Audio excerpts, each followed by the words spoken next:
سابق وزیر اعظم عمران خان کے اسٹیبلشمنٹ نواز دور میں شروع ہونے والا بلوچ طلبہ کی جبری گمشدگیوں کا سلسلہ پی ڈی ایم کی مخلوط حکومت کے قیام کے باوجود رکنے میں نہیں آ رہا۔ اب تک بلوچستان سے تعلق رکھنے والے 31 طلبہ کے نام رپورٹ کیے جا چکے ہیں جو جبری طور پر لاپتہ کیے گئے ہیں۔ پہلے سیکیورٹی ایجنسیاں دہشت گردی کے نام پر لوگوں کو غائب کیا کرتی تھیں، لیکن اب یہ سلسلہ یونیورسٹیز تک جا پہنچا ہے۔ جبری گمشدگیوں کا سب سے زیادہ شکار بلوچ طلبہ بن رہے ہیں اور اس کے خلاف بلوچ طلبہ کی جانب سے شدید احتجاج کیا جا رہا ہے۔ بلوچستان کے طلبہ کی خصوصی پروفائلنگ کی جاتی ہے یا ان سے پوچھ گچھ کی جاتی ہے۔ حال ہی میں لاپتہ ہونے والے طالب علم 17 برس کے فیروز بلوچ ہیں۔ ان کی مبینہ جبری گمشدگی اور عدم بازیابی کے خلاف راولپنڈی میں بلوچ طلبہ نے بلوچ اسٹوڈنٹ کونسل کے زیر اہتمام ایک احتجاجی کیمپ لگایا ہوا ہے، جس میں سوال کیا جا رہا ہے کہ یہ کیسے ہو سکتا ہے کہ ایک طالب علم اپنی ہی یونیورسٹی کی لائبریری سے غائب ہو جائے۔ 17 برس کے فیروز بلوچ راولپنڈی کی پیر محر علی شاہ ایئرڈ ایگریکلچرل یونیورسٹی میں بی ایڈ کے دوسرے سیمسٹر کے طالب علم ہیں۔ ان کا تعلق بلوچستان کے علاقے تربت سے ہے اور ان کے والد ایک سرکاری ملازم ہیں۔ ان کے ساتھیوں کے مطابق وہ راولپنڈی آنے سے پہلے ایک گیراج میں مزدوری کرتے تھے۔ احتجاج میں شریک لاپتہ فیروز کے کزن نے بتایا کہ فیروز پڑھائی میں کمزور تھے، اس لیے روزانہ رات 9 بجے تک لائبریری میں بیٹھتے تھے۔ 11 مئی کو وہ ہاسٹل سے لائبریری کی جانب گئے جو یونیورسٹی میں ہی موجود ہے، مگر رات 9 بجے کے بعد بھی وہ واپس نہ آئے۔ اس دوران ان کے ساتھیوں نے فون پر رابطے کیے مگر ان کا نمبر بھی بند ملا۔ فیروز بلوچ کے کزن نے بتایا کہ اگلے روز صبح گھر والوں سے رابطہ ہوا اور ان کا بھی یہی کہنا تھا کہ فیروز نے انہیں کوئی کال یا میسج نہیں بھیجا۔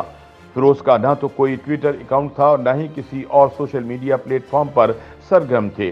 فیروز بلوچ کے کزن کے مطابق ان کا تعلق ایک نہایت غریب گھرانے سے ہے اور فیروز تعلیم حاصل کر کے تربت میں تعلیم کا بہتر انتظام کرنا چاہتے تھے۔ احتجاجی کیمپ میں شریک بلوچ طلبہ کا ایک بڑا شکوہ یہ بھی ہے کہ ان کے لباس کی بنیاد پر انہیں نشانہ بنایا جاتا ہے اور تضحیک آمیز جملے کسے جاتے ہیں۔ یونیورسٹی کے سامنے آئی ٹی کی عمارت میں ہمیں جانے کی اجازت صرف اسی صورت میں ہے جب ہم نے پینٹ شرٹ پہنی ہو یا سادہ شلوار قمیض۔ احتجاجی کیمپ میں شریک وکیل اور انسانی حقوق کے لیے کام کرنے والے کارکن ایمان زینب مزاری نے کہا کہ اب تک وہ بلوچستان سے تعلق رکھنے والے 31 طلبہ کے نام سامنے لا چکے ہیں جو جبری طور پر لاپتہ کیے گئے ہیں۔ وہ کہتی ہیں کہ فیروز بلوچ کے کیس میں ان کے ساتھ تعاون نہیں کیا جا رہا۔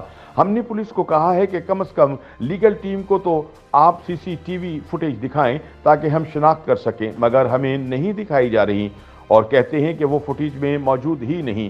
یعنی ریاست چاہتی ہے کہ ہم یہ مان لیں کہ یہاں لوگ ہوا میں ہی غائب ہو جاتے ہیں۔ ادھر بلوچ طلبہ کہتے ہیں کہ وہ احتجاجی کیمپ جاری رکھیں گے اور اس معاملے پر ہراسگی کی پرواہ نہیں کریں گے جب تک ان کے ساتھی طلبہ کی بازیابی کے لیے ٹھوس اقدامات نہیں کر لیے جاتے۔ ان طلبہ نے اپنے پوسٹر پر یہ تحریر بھی لکھ رکھی ہے کہ پنجاب آپ کی مہمان نوازی کا شکریہ۔ دوسری جانب اسلام آباد ہائی کورٹ میں کیس کی سماعت کے دوران جسٹس اطہر من اللہ نے وزارت داخلہ کو اگلی سماعت پر کیس کی تفصیل فراہم کرنے کا حکم دے دیا ہے۔ اس کے ساتھ یہ ہدایت بھی کی ہے کہ بلوچ طلبہ کی جانب سے پروفائلنگ کی شکایت کا ازالہ کرنے کے لیے ایک کمپلین سینٹر قائم کیا جائے۔ یوٹیوب پر گوگلی نیوز دیکھنے کے لیے youtube.com کی سرچ بار میں googly news T V type کریں۔ گوگلی نیوز کے پیج پر سرخ رنگ کے سبسکرپشن والے بٹن پر کلک کرنا نہ بھولیے۔ یوٹیوب پیج پر اپلوڈ ہونے والی ویڈیوز سے باخبر رہنے کے لیے بیل آئیکن پر کلک کیجیے۔ آپ کو ہر نئی ویڈیو کے بارے میں نوٹیفیکیشن موصول ہو جائے گا۔